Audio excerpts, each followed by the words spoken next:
Singareni Tadicherla mining ఇష్యూలో Congress BRS ఆరోపణలపై కేంద్ర మంత్రి కిషన్ రెడ్డి మీడియాతో మాట్లాడుతున్నారు. లైవ్ లో చూద్దాం. ఈ రోజు అక్కడ ఉన్నాయి.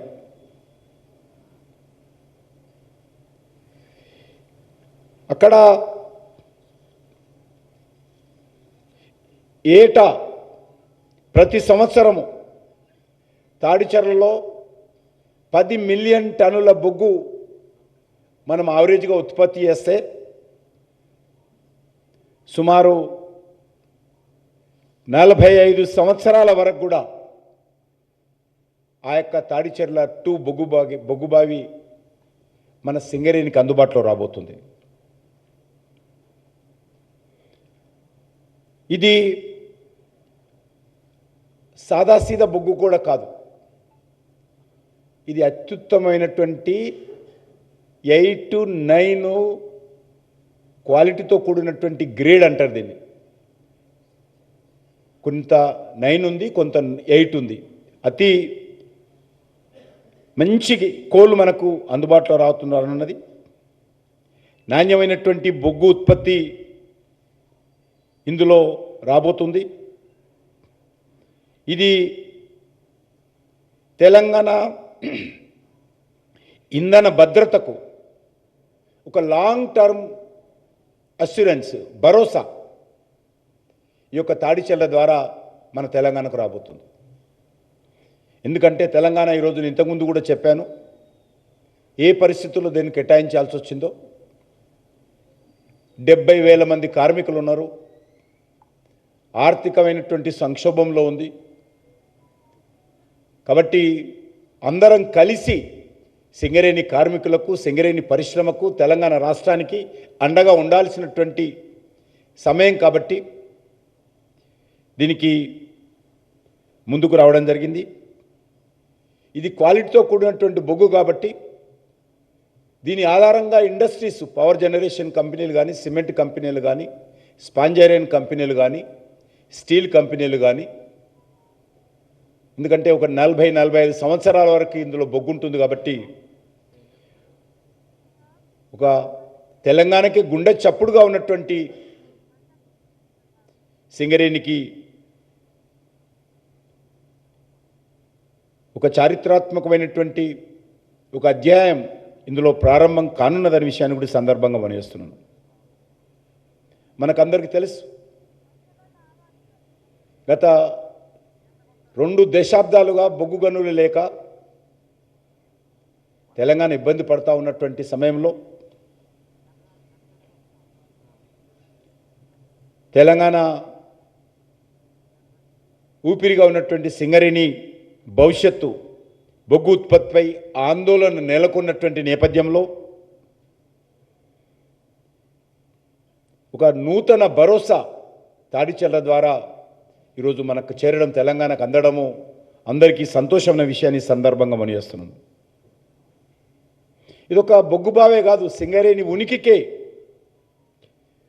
భవిష్యత్తు ఉనికికి, అదేవిధంగా సింగరేణి అభివృద్ధికి, సింగరేణి అస్తిత్వానికి బలోపేతం చేసేటువంటి, అదేవిధంగా 70,000 మంది కార్మికులకు విశ్వాసం, ధైర్యాన్ని, శక్తినిచ్చేటువంటి కోల్ బ్లాక్గా, ఇటు నైని కోల్ బ్లాక్ అంటే మనము ఒరిస్సాలో ఎండిఓల ద్వారా డెవలప్మెంట్ చేస్తామంటే కాంట్రాక్ట్ ఇచ్చి కాంట్రాక్టర్ ద్వారా డెవలప్మెంట్ చేస్తాం నైని కోల్ బ్లాక్. మన కార్మికులు అక్కడ పోవాలంటే ఇష్టపడరు. కానీ ఇది ఇప్పుడైతే సింగరేణిలో వర్తమానంలో పనిచేస్తున్నటువంటి కార్మికులు ఉన్నారో 100కు 100% ఆ కార్మికుల శ్రమ ఉపయోగించే ఇందులో బొగ్గు ఉత్పత్తి చేస్తాం. కాబట్టి సుమారు 2,000 పైచిలకు కార్మికులు 40-45 సంవత్సరాలు పనిచేయడానికి, 40-45 సంవత్సరాలు 2,000 పైచిలకు కార్మికులకు ఉపాధి కల్పించేటువంటి అతి ఉత్తమమైనటువంటి బొగ్గు బావి ఇది మనం చేస్తా ఉన్నాను. ఇది నేను ఇంతకుముందు చెప్పినట్టు ఒక తెలంగాణకు మాత్రమే కాదు, దక్షిణాది రాష్ట్రాలకు ఉపయోగపడేటువంటి బొగ్గుబావి. ఇప్పటి వరకు సత్తుపల్లిలోని జీవీఆర్ ఓపెన్ కాస్ట్ ఏదైతే ఉన్నదో అది పెద్ద బ్లాక్. దాంట్లో 227 మిలియన్ టన్నుల బొగ్గు ఉంది అక్కడ. అది బిగ్గెస్ట్ బ్లాక్ ఇన్ సింగరేణిలో ఇప్పుడు ప్రస్తుతం. Sathupalli GVR open cast. ఇప్పుడు వచ్చినటువంటి ఈ బ్లాకు 434 టన్నుల బొగ్గుంది. కనీసము అందులో కొంత అక్కడక్కడ పోయినా కూడా 340 మిలియన్ టన్నులు 340 మిలియన్ టన్నుల యొక్క బొగ్గు ఉత్పత్తి చేసేటువంటి అవకాశం దీంట్లో ఉన్నదనే విషయాన్ని ఈ సందర్భంగా నేను మనవి చేస్తున్నాను. దీని ద్వారా రైల్వే నెట్వర్క్ పెంచుకోవాల్సి వస్తుంది. మనకు నూతన రహదారులు ఏర్పాటు చేసుకుంటాం, ఇతర మౌలిక వసతులు ఏర్పాటు చేసుకుంటాం. ఇది మరి నేను ఈ రెండింటి విషయం కూడా తాడిచెర్ల టు 340 మెట్రిక్ టన్నులు ఈజీగా ఏ రకమైనటువంటి ఇబ్బంది లేకుండా బొగ్గు తోవుకోవడానికి అవకాశం ఉంటుంది. 340 మిలియన్ టన్స్. అదేవిధంగా ఒరిస్సాలో ఏదైతే మేము సాయం చేయడం జరిగిందో, ఒరిస్సా ప్రభుత్వంతో మాట్లాడి మన సింగరేణికి నైని కోల్ బ్లాకు, అది 455 మిలియన్ టన్నులు. అది కూడా టోటల్గా ఈరోజు కొత్తగా ఈరోజు సింగరేణికి చేరినటువంటి ఈ 2 బ్లాకుల ద్వారా 795 మిలియన్ టన్నుల బొగ్గు, 795 మిలియన్ టన్నుల బొగ్గు మైనింగ్ చేయడానికి అవకాశం ఉన్నటువంటి అద్భుతమైనటువంటి 2 బ్లాకులు మన సింగరేణి భవిష్యత్తుకు భరోసా కల్పిస్తూ ఈరోజు వచ్చిందనే విషయాన్ని మనవి చేస్తున్నాను. ఈ 2 బ్లాకుల ద్వారా రెవెన్యూ కొంత 65 అని మనం అనుకున్నాం. కానీ ఈరోజు సింగరేణి జనరల్ మేనేజర్సు అక్కడ ఉన్నటువంటి ఉన్నతాధికారులతోటి ఈరోజు చర్చించిన తర్వాత టోటల్ 2 బ్లాకుల ద్వారా టర్నోవర్ ఎంత లేదంటే ఆల్మోస్ట్ 2,25,000 కోట్ల రూపాయల టర్నోవర్ అవుతుంది. 2 బ్లాకుల ద్వారా 40 ఏళ్లలో 2,25,000 కోట్ల రూపాయల టర్నోవర్. తాడిచెర్ల ద్వారా 1,50,000, ఎందుకంటే కాస్ట్లీ బొగ్గు కాబట్టి అది 1,50,000 రూపాయలు టర్నోవర్ తాడిచెర్లలో అవుతుంది. నైని కోల్ బ్లాక్లో 75,000 రూపాయల టర్నోవర్, బొగ్గు టర్నోవర్ నైని కోల్ బ్లాక్లో అవుతుంది. ఈ రకంగా 2,25,000 కోట్ల రూపాయల టర్నోవరు 2 బ్లాకుల ద్వారా రావడం అనేటువంటిది మరి చాలా మనకు సింగరేణికి ఒక ధైర్యాన్ని కల్పిస్తుంది. ఆ రకంగా ఉద్యోగాలు కూడా సుమారు 3,500 మంది నూతన ఉద్యోగాలు 2 బ్లాకులలో మనం కల్పించవచ్చు. ఇది మరి సింగరేణిలో ఉన్నటువంటి ప్రస్తుత పరిస్థితుల్లో లాభాన్ని చేకూర్చేటువంటి కార్యక్రమం.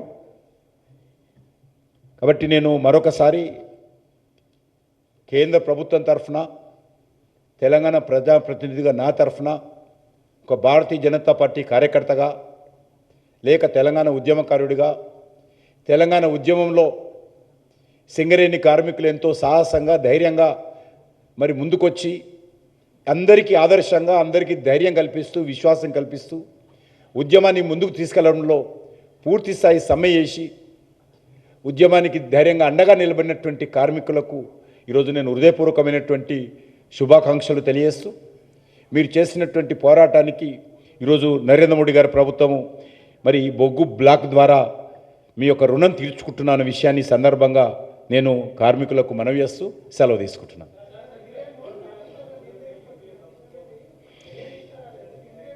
నేను రాజకీయాలు మాట్లాడదలుచుకోలే, ఆయన రాజకీయాలు మాట్లాడుతున్నారు. నేను ఇంత మంచి కార్యక్రమం, ఒక శుభ కార్యక్రమం గురించి నేను ఇప్పుడు రాజకీయాలు చాలా ఉన్నాయి చెప్పాలనుకుంటే.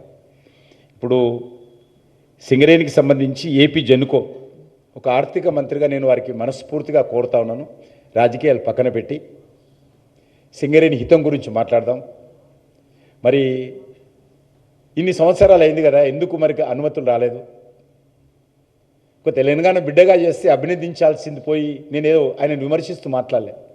నేను రాష్ట్ర ప్రభుత్వాన్ని కానీ గతంలో బీఆర్ఎస్ ప్రభుత్వాన్ని విమర్శించలే. నేను జరిగింది చెప్తే నేను విమర్శిస్తూ మాట్లాడాడు. సరే, ఆయన ఏం మాట్లాడాడు ఉప ముఖ్యమంత్రి గారు వారి విజ్ఞతకే వదిలేస్తున్నా. నేను ఇప్పుడు కూడా నన్ను విమర్శించినా కూడా నేను వారు విమర్శించదలుచుకోలేదు ఇప్పుడు మాత్రం. ఎందుకంటే కార్మికులకు సంబంధించి మరిన్ని వివరాలు స్పష్టంగా చెప్పాలనేటువంటి ఏకైక లక్ష్యంతో మళ్ళీ మార్నింగే నేను ఢిల్లీకి వెళ్తున్నా కాబట్టి ఇప్పుడు మీతో కలవాలని నేను కలుస్తున్నాను. ఒక్కటే నేను ఆర్థిక మంత్రి గారిని కోరుతా ఉన్నాను. ఎందుకంటే ఈరోజు ఒక 54,000 కోట్ల రూపాయలు 54,000 crores రాష్ట్ర ప్రభుత్వం నుంచి సింగరేణి కార్మికులకు రావాలి డబ్బు. సింగరేణి కార్మికులు తమ రక్తాన్ని చెమటగా మార్చి ప్రాణాలకు తెగించి రాత్రనక పగలనక చెమటోడ్చి బొగ్గు తీసినటువంటి ఆ బొగ్గు పైసలు సింగరేణి కార్మికులకు ఇవ్వాలి. కాబట్టి నేను రాజకీయాలను పక్కన పెట్టి నేను ఆర్థిక శాఖ మంత్రి గారిని ముఖ్యమంత్రి గారు కానీ అన్ని రాజకీయ పార్టీలను కోరదటే సింగరేణి కార్మికులకు రావాల్సినటువంటి 54,000 కోట్ల రూపాయల మీద దృష్టిని పెట్టి మనందరం కూడా నాతో సహా, నేను ఎవరు డిమాండ్ చేయడం లేదు, నాతో సహా అందరం వాళ్ళకి డబ్బులు ఇప్పించేటువంటి ప్రయత్నం చేస్తే అది మేలు జరుగుతుంది. దాని మీద దృష్టిని పెడదాం మనం. ఎందుకంటే తెలంగాణ ఒక నిమిషం మాట్లాడినారే, మీరు అడిగిన ప్రశ్నకు జవాబు. టీజే ట్రాన్స్కోకి సంబంధించి తెలంగాణ అంటే 2 రకాల పైసలు రావాలి సింగరేణికి. ఒకటి సింగరేణికి సంబంధించినటువంటి సొంత థర్మల్ పవర్ జనరేషన్ కంపెనీలు ఉన్నాయి. ఆ సొంతంగా తయారు చేసినటువంటి పవరు తెలంగాణ ప్రభుత్వం తీసుకుంది. దానికి సంబంధించి 28,876 కోట్ల రూపాయలు 28,876 కోట్ల రూపాయలు సింగరేణి పవర్ తీసుకున్నందుకు ఆ డబ్బులు రావాలి సింగరేణికి. నెంబర్ 1. నెంబర్ 2, తెలంగాణ జెన్కో కంపెనీలు ఉన్నాయి. తెలంగాణ రాష్ట్ర ప్రభుత్వానికి సంబంధించినటువంటి విద్యుత్ ఉత్పత్తి చేసేటువంటి కంపెనీలు ఉన్నాయి. జెన్కో అంటాం, పవర్ జనరేషన్ కంపెనీలు. వాళ్ళు బొగ్గు తీసుకున్నారు సింగరేణి దగ్గర. బొగ్గుకి సంబంధించినటువంటి 25,272 కోట్ల రూపాయలు 25,272 కోట్ల రూపాయలు అది కూడా రావాల్సింది. టోటల్గా 54,148 crores రూపీస్ సింగరేణికి మన ప్రభుత్వం ఇవ్వాలి. కాబట్టి ఇంత డబ్బు ప్రభుత్వం దగ్గర బకాయిలుంటే ఒక సంస్థ ఏ రకంగా బతుకుతుంది, కార్మికులకు ఏ రకంగా ధైర్యం ఉంటుంది, ఏ రకంగా కార్మికులు ధైర్యంగా ముందుకెళ్తారు,